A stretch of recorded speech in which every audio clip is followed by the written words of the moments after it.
మమకారమే ఈ లాలి పాటగా రాసేది హృదయమా.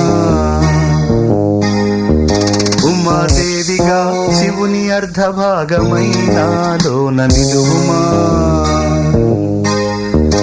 శుభలా